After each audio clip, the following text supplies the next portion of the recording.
Chapter 2. I'm Eric Cargill. And I'm Rachel Elnar, and this is Cheers and Tears. Design Leadership Tales Retold. Eric, we have a great guest today. Amazing. I'm so Who excited. is it? I know. Who is it? Well, Amanda Hovest. She's a Pittsburgh-based graphic designer who turns big ideas into unforgettable experiences. With 18 plus years of expertise in branding, marketing, and environmental design, she's earned national recognition, including GDUSA's 2019 Person to Watch. Amanda blends sharp strategy with bold creativity, delivering standout work for clients like the LA Phil, LACMA, Martin Luther King Jr. Community Hospital, and more. Her knack for leading multidisciplinary teams has shaped impactful brands for cultural institutions, nonprofits, and universities. As President Emeritus of AIGA Los Angeles, Amanda helped revive LA's design scene and foster creative connections. A passionate mentor and facilitator, she's all about unlocking strategies and inspiring the next wave of talent. For Amanda, design isn't just work, it's a way to make the world brighter. Welcome, Amanda. Nice. Hi. Welcome. Thanks for that. Clap trap. I love you. I miss you. I miss So you happy too. that you're here. For everyone who's listening, where were you in AIJ? What was your leadership role? How long did you serve? That's a great question. I did look it up and I started in 2014, which makes me feel really old. I didn't realize that that many years have passed between start point and today. I started with just a team of 6, you being one of them, Rachel, as the membership director of AIGA Los Angeles. I think before that, I was a student member at Bowling Green State University. But I really didn't take hold and really jump in full force until I became membership director, then, transitioned into what was your role, secretary / vice president. And then I lucked out and got to be president. At least I think it was lucky now. Then it felt like a lot. But and I did that all the way until 2019, right before the pandemic. It's like 5 years. How did you get pulled into a leadership role? Were you just a member and you went to events, or I went to a few events. you went to a but few events? I went to a few events. I was really one of my very first things I did in LA was go to a AIGA event, and then had an after party at the Edison. Do you remember the Edison, Rachel? Yes. It was like my first month, and my friend Keith Knieven brought me with him, and I got to meet some designers. And I have to say, the 6 people I met that night are kind of my core family in LA for my entire stay there, which is just kind of insane to think about. So I started going just a few, and then my mentor and boss, Kim Bear from KBDA, was like, hey, you seem like you want to do things, and she saw something in me, and she's like, you should apply to be on the board. And I got lucky. I put in for membership director, and I got the role. And then Rachel, the Spitfire she is, was kind of like, here you go, this is what you do. And we were put on an airplane to the Denver, I think it was Denver, AIJ retreat. We met everyone for the first time in the LA airport. And we all remember that. I was roomed with a random person at the time. Now she's a dear friend, Shannon Gabor. And we kind of learned by doing right away. And Rachel wasn't going to take any crap. She was like, no, you signed up for this. This is what we're doing. I say that, but she also was totally great because she introduced me to everybody at the retreat, and I knew no one, and I was like this little bumpkin. I knew nothing. Rachel's great at keeping us honest. That's for sure. And from membership director, you became a leader in Los Angeles, which was amazing. You did some amazing things. I mean, I love how visible you are, how you were always an advocate for designers in Los Angeles. So thank you for that. Well, thank you. Thanks for fostering it. I would say it was it was probably one of the hardest things I've done in learning about leadership in a leadership role, especially when you're directing, 20 to 50 people on what to do and you're not paying any of them. So they can really like do what they Yeah. want and you can't get mad about it, you know? What's really interesting from that is some of the best projects and jobs and people I work with today all stem from AIGA connections. Isn't that crazy? I get to work with my Yeah. friends like all the time. I love that. I love that. I think the network makes a huge difference. And I would say the same for me. I wouldn't have known Eric if not for AIJ, of course. Do you guys know when we met? Amanda, like, walked up. I don't remember where it was a bar in Denver somewhere. And you were actually, I think you were actually mingling with, some people from LA, but also from Pittsburgh, if I'm not mistaken. In Philly. At the time. And we didn't know each other, and you walked right up to me, and you were very friendly. And it's like, "Hey, I'm Amanda. I'm from LA. Where are you from?"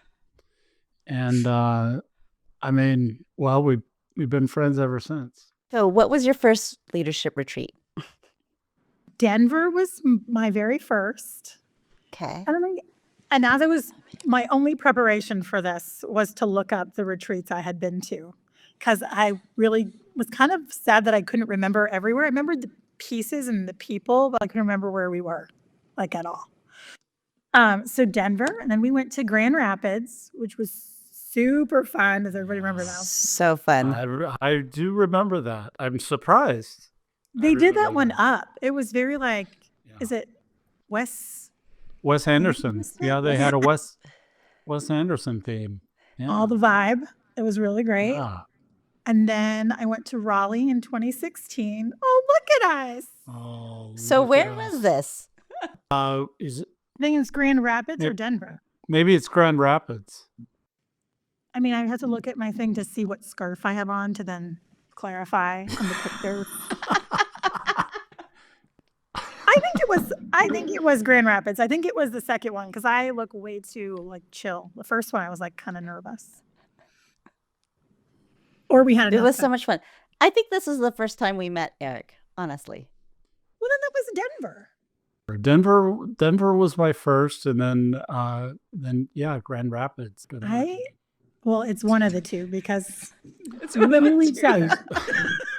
I suppose it doesn't really matter because that was a common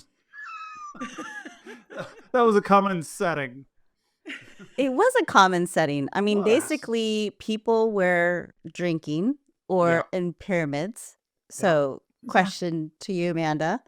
Do you have a memory of either being in a pyramid or drinking like the one we just saw? Specifically, I remember walking into the second one I ever went to. So that was in Grand Rapids. And we walked into the bar. And everybody already knew people. And it was the first time I walked to people like, Amanda, and you haven't seen these people in a year. And then, everything ensued. So much so that I actually remember, Eric, you ended up meeting us by fluke in a, it was definitely a diner at 3 a.m. We had all been drinking and then we wanted food. Rachel, you were there. We were all there. I remember this. Okay. And I just remember we all went for pancakes or something and we were having pancakes and Eric walks in and sits down with us. And I think I'm glad you David remember Walker that. also, you might have been with David Walker because I remember him being there too. Yeah. I just remember being this is what this is.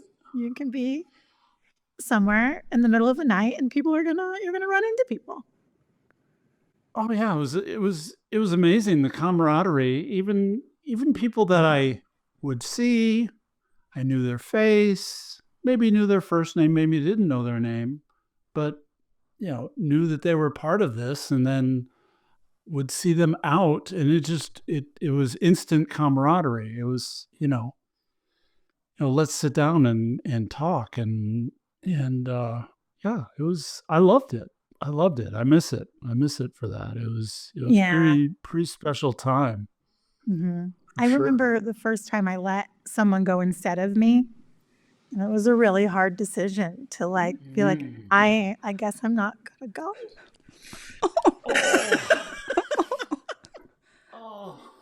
That's hard. It was hard. It was so fun. And, those kind of connections led me to not feel so isolated coming to Pittsburgh. Right. Some of my very first friends were the AIJ people I had met in many different ways, even just Zooms. And their community, I just reached out. I'm like, I'm moving there. Would you have, drinks with me? And this was right, COVID was just starting to be okay. I don't know what you call it. It's not over, whatever you want to call it. It was where people were starting to go back out again. And Lindsay here in Pittsburgh, she's the past president. She was like, sure. And she met me at a bar and we had a drink and some food. And she just basically made me a friend right away. And I feel lucky. And like, who else gets to just go, what city do I want to move to? Okay, what set of people can I reach out to? Yeah, what brought you out to Pittsburgh? A few things. So I was looking to move closer to home. So my home base, where my parents are, I'm from a very, very small farm town in Ohio. It's in Northwest Ohio. My mom's ailing, and so I just wanted to be closer for, as things progress. And, the pandemic made it easy to forget how much you built in a location because you're in your home all the time. I had already started to think about moving closer. I went to Ohio at the beginning of 2020 to kind of ride out COVID with my family on our farm. Because when, as an adult, do you get to live with your parents and really get to enjoy that? It really was adoring. My parents are actually pretty awesome. And, I'm an adult daughter that got to live upstairs by herself for 6 months, which was pretty great. And so I did that. And when I was there, I was like, I think this is the time to move out of LA. So I started doing a little research. And the easiest part for me was really, I wanted to have someone that I knew somewhere that I really knew. And I was between Chicago, Detroit, Columbus, Cleveland, Cincinnati were all on the table, and Pittsburgh. And my friend Keith, one of the ones who brought me into AIGA and kind of fostered, I still work with him to this day. He and his partner live here part-time because his partner's family's from here. And he's like, why don't you come and be here while you quarantine for your couple weeks, because he had to fly back anyway. And I was like, Pittsburgh's pretty cool. This is what I say. I say it's a tiny Los Angeles. Tiny, but comparatively. But it's a whole bunch of little neighborhoods that are all quirky and have their own cool things that make up one big city, which is how I describe Los Angeles. And so it's kind of what sealed the deal, is that I didn't have to be alone, and it was a driving distance from my family. Plus, the cultural institutions here, which is really the number one thing for work for me, was important, right? I have to have nonprofit, cultural base for me to even think about moving there. Spectacular. That's amazing. Every time I leave a leadership retreat, I feel like, oh, I just met 200, 300 people. It feels small enough because you get to know everybody. And now you have a network of couches to sleep on, or a network of people to have coffee with wherever you go. That's right. It's true. That's right. Or, a number of birthday messages to send on Facebook. That's quite a bit. Oh, it's your birthday. Okay. Your birthday. Do you guys get to, I know you're doing this, but do you guys get to see people? I do still stay in touch with, some people. Rachel reached out to me. She happened to be in Seattle and said, hey, let's get together. And then she mentioned this podcast. And it sounded like fun, but I thought she was joking. I just thought, oh yeah, it sounds great. It sounds great, but why would she choose me? And then I've been reaching out to people and actually seeing people in the wild, and reintroducing myself to some of them, and I'm looking for a job right now, so I'm leveraging that network. Yeah, I think it's hard to get out and meet people, honestly, after the pandemic's been really tough.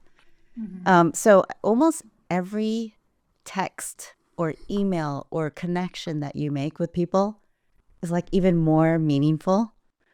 People have been reaching out because of the Los Angeles fires. And it's like, wow, I haven't heard from you in a long time. It's great to hear from you. Obviously, they're concerned, but like it makes people remember, which is great. Feels like a lost era, or one that we got to experience anyway. I feel very fortunate to be a part of that. Definitely. Yeah, same. I mean, I remember just looking around. Everybody who has a name tag is my friend. Even if I don't know them, you just go up to them and like, hey, do you know a place to eat or da-da-da? And they wouldn't even hesitate. Everybody was so welcoming for sure. Rachel, you kind of taught me that. I mean, I came in pretty timid. I didn't even know you until the day before.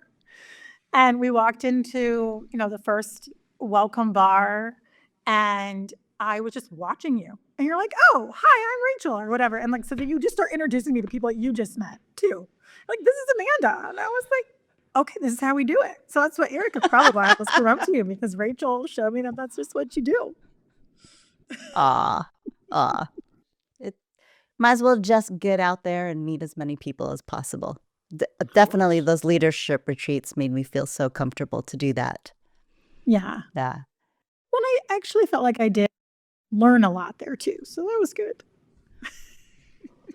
Yeah, what did you learn? Tell me. Yeah, what did you learn? Yeah, what did you learn there? I felt like I learned, I think I feel like I learned how to run a chapter a little bit. Yeah. Mostly from the people around me that were doing it, Yeah.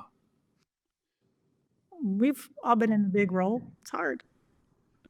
It is. You mentioned that, you didn't feel so alone. My experience of getting in with the board was fairly similar. It was like I became partnership director and then retreat. And I didn't know anybody. I barely knew my chapter. And I was absolutely terrified of raising money.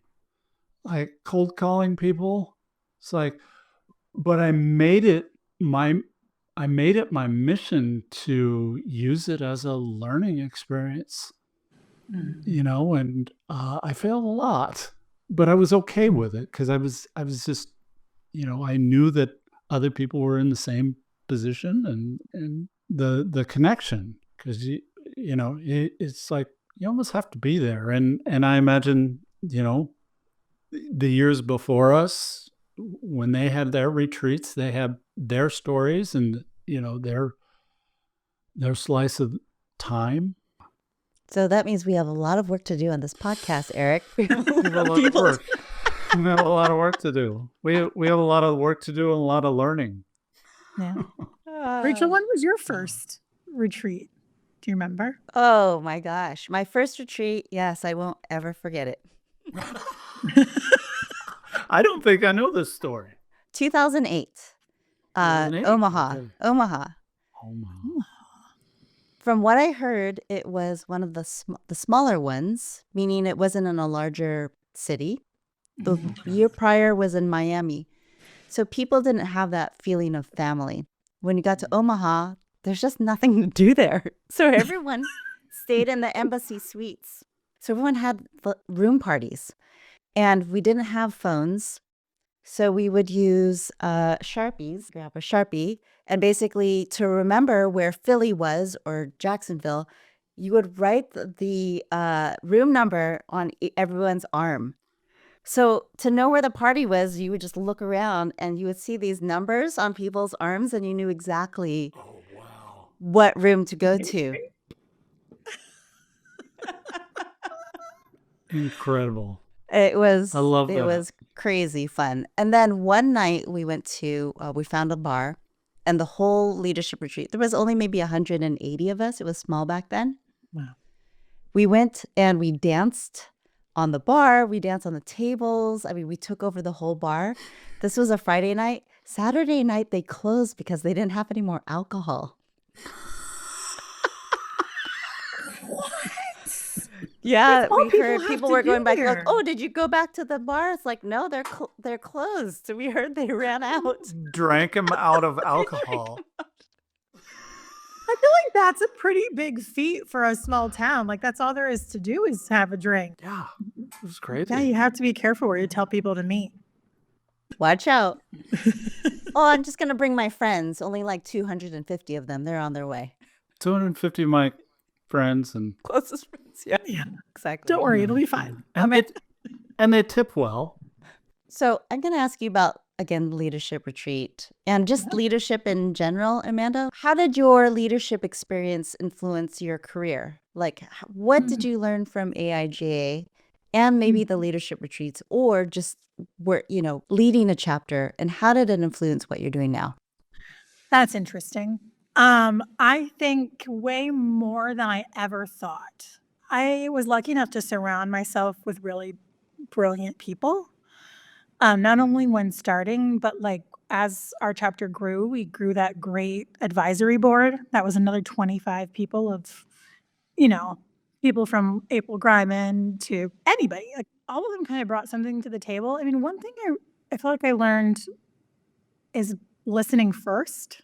I mean, I learned that from Kim a lot. She's definitely a person who listens first, especially to the client, right? But learning that from a leadership capability standpoint, servant leadership. I also just emulated the people who I thought did a great job, which was, the people that were ahead of me. And they all did it by doing too. It was never like, I am the leader, I'm the president, hear me roar. It was like, I'm going to get down here and do this with you because we're a team and we're all doing this. How it's affected my career today is I feel like the type of work I do, like I've always been lucky enough to work in like nonprofits and cultural institutions, but I'm starting to go into roles where my role is to be an event producer. My role is to be a community manager. And so not only am I designing, but I'm doing the other things that were the core pieces that brought me up to be the president, right? The membership, the event directing. Because I think I was an event director for 6 months because somebody dropped out. I mean, there are all the things that you are before you get to presidency. And so, one of the big things today is that I'm doing work, and I learned that I liked more than design, or design in different ways. Design about the people. It's great. I love it. I love it. You took it with you. That's great. This is sort of a story that happens across the board. Your story is unique and amazing, Amanda, but honestly, I think we've all learned to bring our learnings from chapter leadership into what we do now. Where else do you get to learn on the job as a nonprofit leader? Like you're running a nonprofit organization, and I didn't really pick that up until my last year. Somebody was like, you know that you're running a nonprofit. And I was like, that's interesting. Oh yeah, that's definitely what I'm doing, because I worked with nonprofits and I saw all the things. I'm like, wow, they're doing so much. And someone's like, you're doing that. And I was like, yeah. It was like you would have thought of something that would have came very quickly. But now I tell people, I used to run a nonprofit, because it's true. Oh, I thought it was just volunteering. I'm running a nonprofit? Uh-oh. Yeah, like it's a little scary. I'm glad I didn't really realize it till the end. Did you guys ever feel that power and like the weight of it? Honestly, I hadn't thought about it until you just mentioned it. And now I think back on it, I think, wow, I really need to highlight this more in my resume. It's true. The collaboration aspect was huge. Oh gosh, yes. Just Yeah. huge. Anybody that wanted to help, we got a place for you. Yeah, we can help. Right. You can help us for sure. Learning to maneuver around everyone's strengths and everyone's ways they communicate. I think that prepped me for any communication really that you have with coworkers or with anyone. Because I'm like, okay, you actually need me to communicate with you this way because I'm going to get what I need from you that way. Or like, I know that your strength is here. And it's not an easy thing, I feel like, to figure out right away or whatever. But when you have 25 people that you're like asking to do something, you got to start seeing what they're gravitating towards, because you don't have a lot of time to make those moves, make things happen. Feels like a crash course in leadership, honestly. I feel It like, really is. when you're working in a job, The things that are boundaries are how much people are getting paid, what everyone's titles are, how long they've been in the organization, not understanding how the communication channels or the structure was. But when you come into a board, everyone is fresh. Everyone's on the same. No one gets paid. Everybody is doing this for a greater love. And because of that, I feel like the collaboration in the community is much stronger.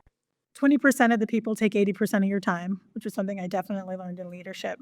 But also that somebody's 80 or somebody's 50% is someone else's 100% and somebody else's 50% or like 25%, however that works. Like you think you're giving 100 and it's somebody else's 200 and it's somebody else's 50. And that was really hard because I had to tell people, you had some people that were super gung-ho and had the time to put in that others might not have the time to do. And I always had to remind them, like, you're doing amazing for you.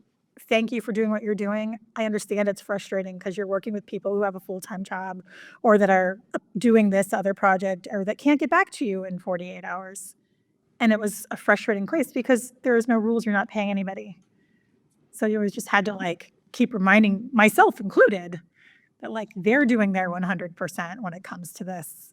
And even if it's not mine, it's what they can give. And I think that took a lot of patience, but good lesson. Well, you did a great job, Amanda. Obviously, very memorable, made a huge difference in the LA community and also just in leadership across AIG. From what I remember, you're definitely a standout. Oh, what's lovely. I'm so happy you guys are making this happen. Rachel, you're the core of, you are the glue, and you've always kept the community going in all the different ways and all the career pivots you've had. So thank you for that. And you too, Eric. I love seeing you. Yes. It's great to see you. So great to see you. So great to see you. Yeah. How do I can I subscribe? How can I help? We need a membership director. Do you have any experience? One last thing, Amanda. I just wanted to say cheers to you. Again, thank you for being such a great guest. Cheers. Oh, cheers. All right. Have a great weekend. Thank you. You too. So great to see you. Yeah, it was fun. Oh my God. That was so much fun. It was great. It was so great to see her. I can't wait to connect with so many more people and see what everyone's up to. So it should be fun. Definitely. Cheers and Tears will be back to hear more design leadership tales retold.